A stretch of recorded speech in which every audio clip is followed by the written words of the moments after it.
Hi, it's Kevin Dolan with a tip to grow your American business by being fully present. It all started about 7 years ago. That's when I met a well known marketing expert, a thought leader, an author, a guru to the gurus type of guy. We'll call him Ed. Ed gave a speech at a conference I attended, and the room went wild. We all loved his talk. During the break, I stepped into an elevator to go to my room. There was another person inside, Ed.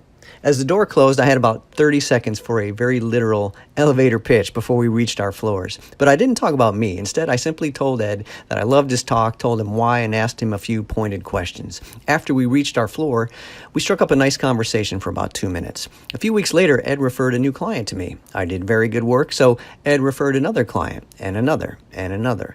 To date, Ed and his referrals have totaled more than $252,000 in revenue and counting for me. And by my sixth grade math, that $252,000 I got after a 2-minute conversation works out to $7,560,000 an hour, which goes to show every person you meet and every chance encounter you have has the power to deliver life-changing revenue for your business. But if you're walking through life with your head down, checking your smartphone, you can easily miss out on those million-dollar opportunities. So when you're out in the real world, don't be a million miles away on your cell phone. Be there where you are. Keep your eyes open and be fully present. If you like these ideas, please request your free client cloning kit at www.clientcloningsystems.com.